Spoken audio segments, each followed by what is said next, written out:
是雪里安，今天要带你们继续我的杜拜旅程 Episode 2。早上9点起床之后呢，就先来吃hotel的自助早餐。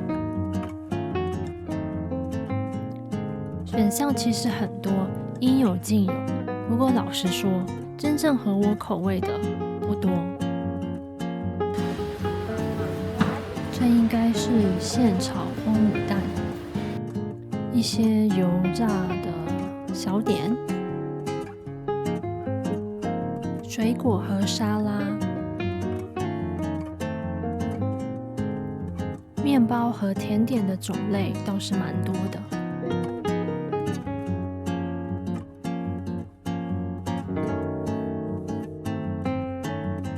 热菜都是一些咖喱呀、豆子呀，早上就不是很想吃这些。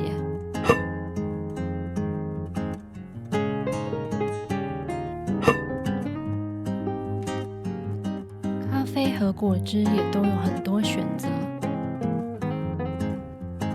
比较特别的是，还有一个亚洲区，还可以自己下面。这一碗就是我在等的面。因为晚上要去吃大餐，所以早餐就拿这么一点点，应该够了。自己下了碗面，拿了颗茶叶蛋，因为真的很久没有吃茶叶蛋。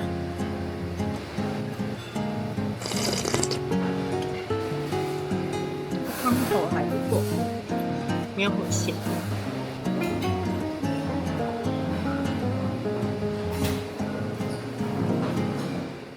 吃完早餐就准备要去换hotel啦，因为我这次的旅行是每天都换一间，我的标准就是要靠近我当天活动的地点。其实我会每天换，最初是因为安全考量，如果晚上活动结束得很晚，我希望hotel就在附近，这样回去比较安心。不过后来发现，其实在杜拜完全不用担心这件事，因为叫车真的超级方便，不管你玩到多晚，随时打个车就能回去。虽然说每天换有那么一点麻烦，但换个角度想，这下我就能一次分享给你们4间不同的hotel。结果我在第一家hotel门口就踩到在杜拜的第一个坑。我姐前台帮我叫车，结果来的居然是 Lexus， 这要比普通计程车还要贵1倍，而且不跳表，是先谈好价钱那种。在这里提醒大家，一定要说清楚，我要普通计程车，才不会像我一样多花冤枉钱。最后我顺利到第2天入住的 hotel， 这家位置真的不错，不光门口有免费接驳巴士直接到阿布达比，同时也离 metro 超近。现在呢，就是从 hotel 的后门走去搭 metro， 走路只要1分钟。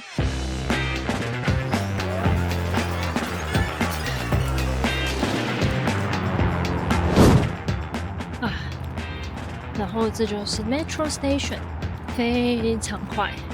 今天就来坐 metro， 省着叫 taxi 的钱。去未来博物馆的话呢，要从这一站 Dubai Internet City 坐到 Emirates Tower 下车。买票的方式很简单，去这个 Ticket Office 说要买 Noah 卡，25 AED 一张，里面已经含19 AED 的车费。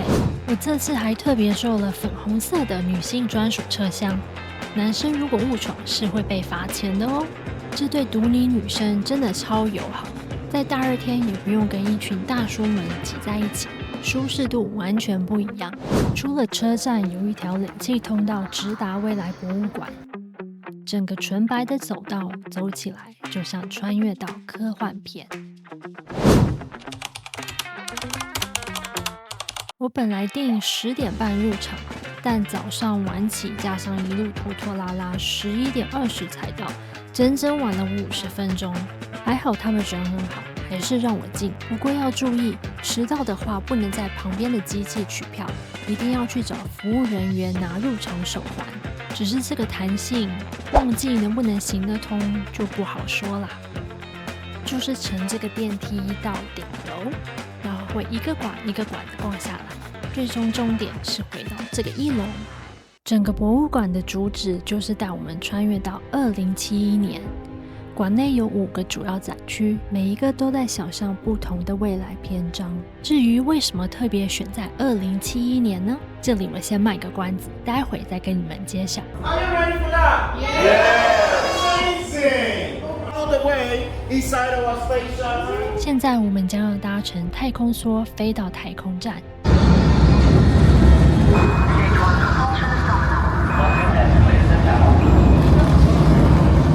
从杜拜发射升空到脱离地球大气层，那种感觉真的超逼真。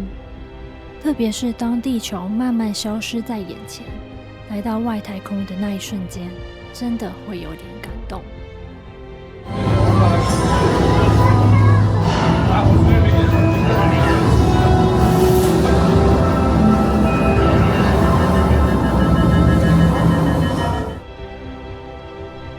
第一个展区是 OSS Hope， 这里是一座距离地球600公里的太空站。太空站的居民被叫做 Pioneers， 你可以看到他们的日常生活、任务，还有一些很酷的发明。馆内也有很多互动装置，可以用你的手环触发，就像这样，感应一下就能跟它互动，还挺有趣的。这个移民区在招人，可以去旁边的机器申请。哦，好丑，太丑了，所以我要重新。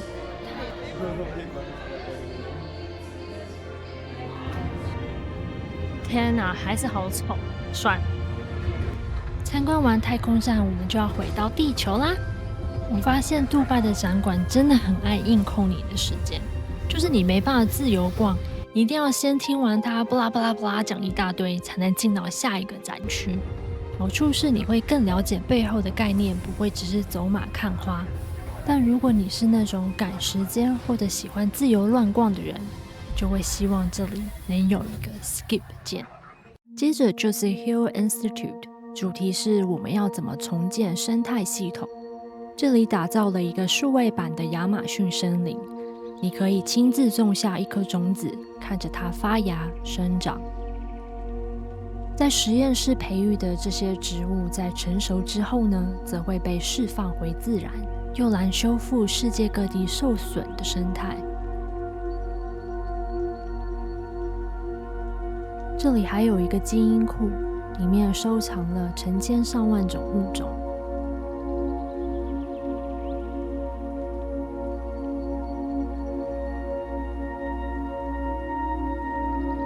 要先去借这个 pad， 然后把它放到上面的感应器。Kangaroo， Red Kangaroo。整个空间打光很美，像个艺术展。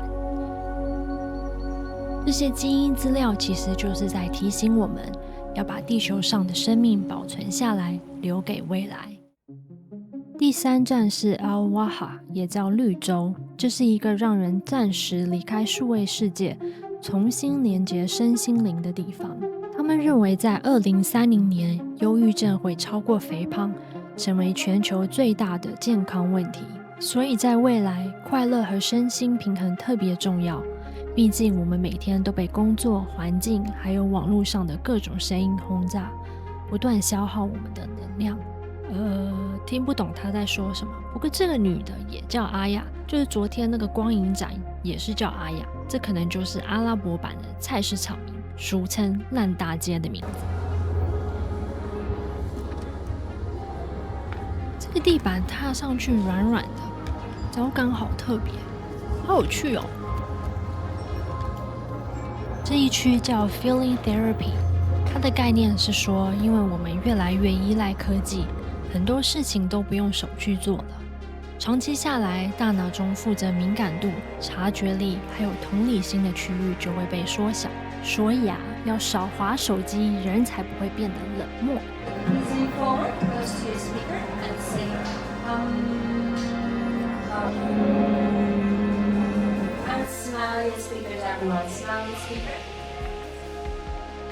这应该是冥想区，不夸张，我真的在这边躺了快半个小时。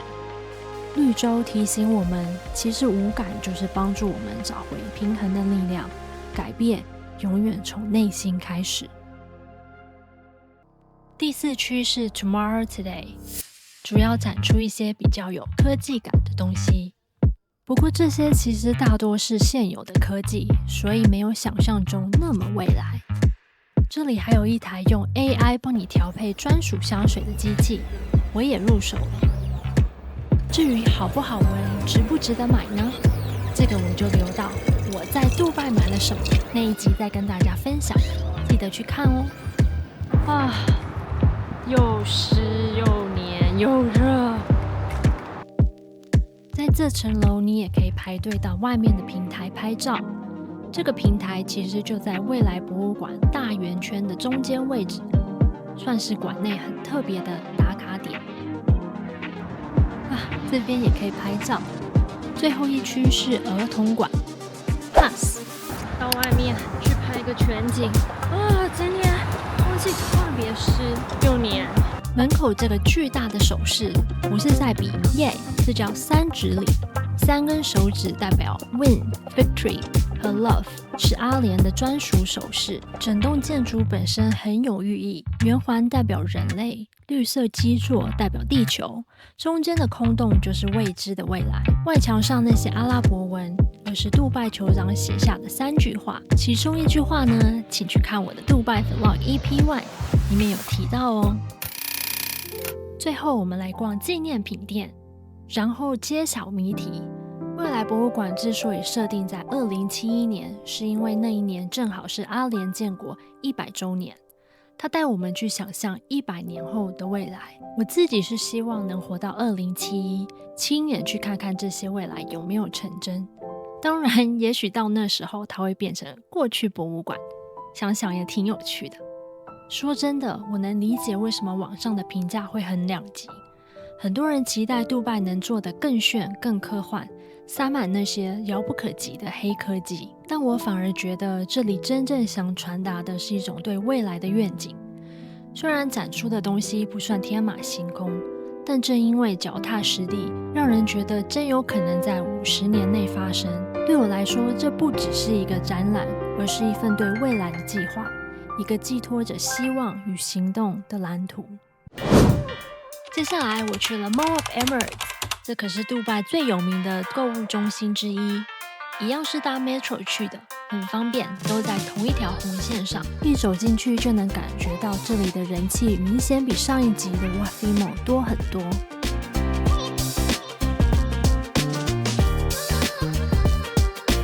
不过我这次的重点不是逛街，而是找伴手礼。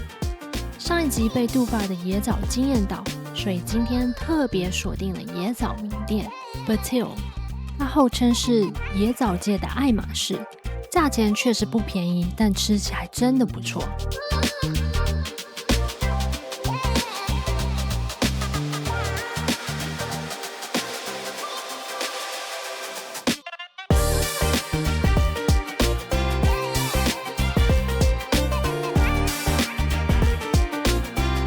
还顺道试了 Patchy 的巧克力，据说也是中东的特产。不过巧克力对我来说就还好，所以最后就忍住没买啦。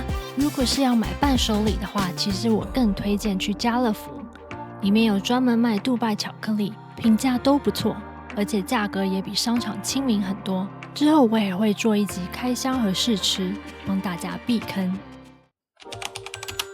这个时候我的脚已经开始酸了，就决定躲进这家Yatsudoki稍作休息。这是一家主打日本甜点的咖啡。我点了一块开心果抹茶蛋糕。来杜拜真的不能错过各种开心果口味。饮料则选择了焙茶。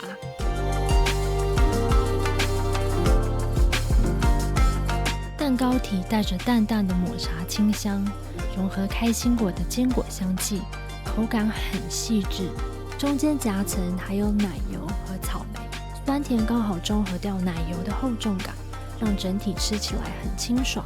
上面撒的开心果脆则让口感更有层次。最重要的是，它不会过甜。配上一杯带有炭焙香气的焙茶，立刻解腻。这组合真的很平衡，属于那种吃完之后还会想再点一块的蛋糕。在这样走了一天，脚酸到快断的时候，钻进这家温暖的甜点店，喝口茶，吃块蛋糕，真的觉得是小小的疗愈时刻。A few moments later， 接下来我回到 hotel 梳洗一下，顺便来给大家做一个快速的 room tour。它其实就是公寓型的 hotel， 就是很大，空间非常大。你看这个镜子，感觉就像是没清过的镜子。冰箱啥都没，一点茶包就是基本啊。可是他给的是这种 bottled water， 就是不能带的。其他的就没有。浴室就还蛮大的，给了2个shower cup，就很脏，感觉就是非常脏。你说它4星吗？我觉得这有点像3星了。毛巾 bathtub， 房间是挺大的，外面还有一个阳台 ，view 还行，就是都是灰，没有诡异的画像，还行。基本的配备看一下有没有。没有 bathrobe， 也没有拖鞋，真的我觉得这个没有4星，3星半。但我在这边真的要夸一下他的 concierge， 因为我临时忘了带很多东西，所以就立刻在 Amazon 上面买。它可以直接寄到你的 hotel， 很省事。但是要注意的是，它有一个 OTP one-time password， 要事先给到前台，或者是有的那些 driver 他会 WhatsApp 你当初在 Amazon 点的手机号码，然后你就可以直接跟他讲 OTP， 非常方便。接下来我去到 Atlantis Hotel 里的 Oceano 吃晚餐。Atlantis 的大厅就像一座海底神殿，中间那座巨大的玻璃雕塑用了超过3000片手工吹制的玻璃，在灯光下闪闪发光，美不胜收。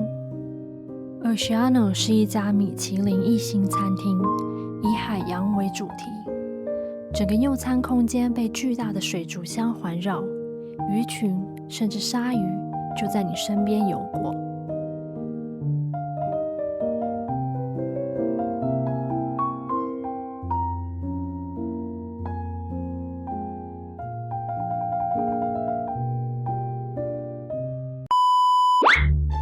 插播一下，大家有听过国际孤独等级排行吗？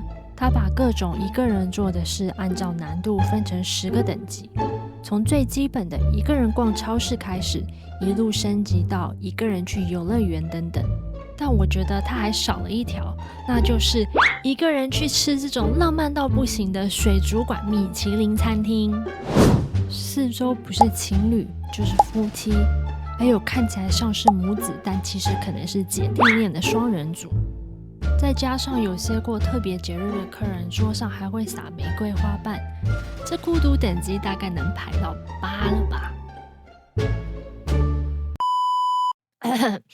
回到正题，一开始服务生就来跟我讲解这份菜单，说是以星盘为主题，灵感来自历史上的著名航海家，意思是我们要跟着这些航海家的脚步，去探索不同国家、不同食材，然后一道一道展开今晚的旅程。不知道大家是不是跟我一样，每次去吃米其林餐厅，服务生上菜前都要先讲一大串带着各种口音的介绍文，听得我满头问号。我每次都只能摆着一张我很懂的脸点头，其实根本有听没有懂。像这次的前菜根本不在菜单上，我只能努力抓关键字。来，给大家一段现场示范。Meat, lemon grass garnita with verbena leaves. This oyster shark is edible 100%. And the second one is otoro. It's a belly part of the tuna. You mix it with fermented plum. You put on top crystal caviar. And the third one is king crab. And you mix it with Japanese mayo and chives and finger lime. You put on top green apple. 怎么样？你们有听懂吗？听懂的话，麻烦留个言让我知道。接下来就轮到我的讲评啦。不过说真的，这整套餐有10几道菜，如果一道道去细细讲解，时间太长，大家应该也不会想听，所以我就来一个最简单的评语：超好吃，全场最佳，还不错，鲜甜，太冰了，脑壳疼。第一道菜叫 Primavera， 在西班牙文里就是春天。这道菜是对应哥伦布的航行，想象自己置身在安达卢西亚的春天，感受大海的呼唤，新的旅程正在展开。它的底部是豌豆奶冻，上面盖了一层绿咖喱泡泡，再放上春天的蔬菜，像是豌豆、芦笋，最后撒上开心果和榛果。吃的时候要用汤匙一口挖到底，把所有的层次混在一起。口感真的很丰富，而且味道清新，真的有一种春天跑到嘴里的感觉。重点是，这是我整个套餐里最喜欢的一道。第二道菜来到哥伦比亚的卡塔赫纳，菜名 White on White， 灵感是当地的白色沙滩，主角是干贝，上面撒了青柠、柠檬、姜、黄瓜和香菜做的冷冻粉末。还有白玉米、烤马铃薯和腌洋葱，真的是又咸又酸又冰，我的亚洲胃受不了。第三道菜来到西班牙的塞维利亚，端上来的是番茄和鲔鱼塔塔，旁边配了一片面包，可以抹上自制的海藻奶油。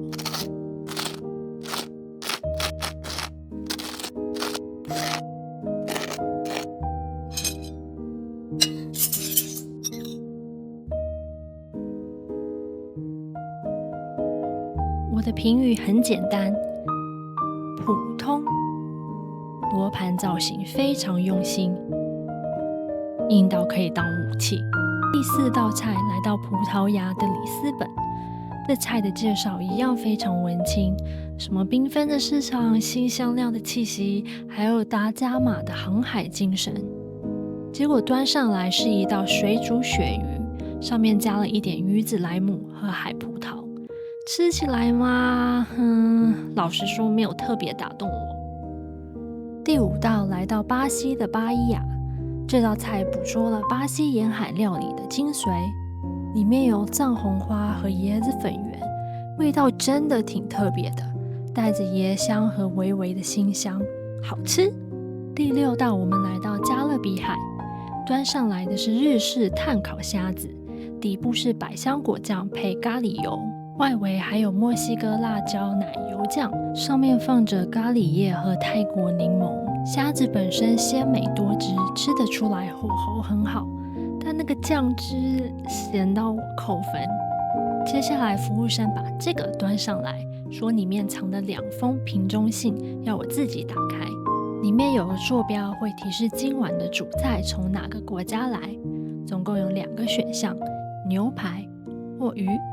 我选了鱼。第7道来到墨西哥的维拉克鲁斯，这道菜我真的听不懂，我只听到关键词。So we need to wrap it up like a taco. 那就包吧。结果一口咬下去，又辣又咸，完全超出我能承受的范围。第8道主菜来到法国的布列塔尼，这是道法式 John Dory 鱼，上面淋了柑橘、拉巴用酱，旁边还有一个西葫芦塔。鱼肉的确很嫩，但我不知道为什么吃起来一直让我联想到洗洁剂的味道。西葫芦塔口感还不错，可惜带点苦味。话说回来，在鱼面前吃鱼还真的有点地狱了，对不起。第9道来到哥伦比亚的乌伊拉，端上来的是一个百香果冰沙，底下垫着椰子冰淇淋。这道菜的用意是帮你清清味蕾，准备迎接最后的甜点。这又是一道又冰又酸的料理，味蕾还真的是被净化了。最后一道来到委内瑞拉的加拉加斯，甜点有3层结构，底下是海绵蛋糕和巧克力慕斯，中间是牛奶巧克力奶油，上面盖着几片超薄的黑巧克力脆片，用汤匙敲碎后就能一起入口，吃起来其实挺不错的。巧克力香浓但不会死甜，上面的脆片增加了口感，也不会腻。最后送上的小点心带着清爽的果香与淡淡的酸味，让整场晚餐在恰到好处的余韵中结束。整体来说，这一顿吃下来，真的就像跟着航海家环游世界。从西班牙的春天、哥伦比亚的白沙滩，到葡萄牙、巴西、墨西哥等等，每一道都带着故事。当然，不是每道菜都合我的亚洲胃口。我想大家应该有发现，我用的最多的形容词就是酸和冰，但也有几道真的很惊喜。不过口味这种东西嘛，本来就是青菜萝卜各有所好。它有几点我很喜欢的，就是第一，它的上菜速度超快，一盘接一盘，不会像某些餐厅一样吃到快睡着。第二，分量也刚刚好，不会撑到动不了，也不会饿到要去续摊。最后，氛围真的浪漫到不行，还能一边用餐一边看着鱼群，等于顺便省了一张水族馆门票。虽然孤独等级有点高，但毕竟还是有鱼群陪着一起吃饭。这一天就像坐上时光机，早上还在啃茶叶蛋，中午就穿越到2071年的未来，最后居然在海底和鱼一起吃晚餐。旅行就是这样，平凡和惊喜交错，才拼凑出最特别的回忆。不过精彩还没结束，接下来我就要去阿布达比，准备沉浸在Team Lab的光影世界，在罗浮宫感受艺术震撼，还要走进总统府看看中东的豪华气派。如果你喜欢我的影片的话，记得帮我点赞订阅，不想错过下一集的话，还请开启小铃铛。我们下集见，拜拜。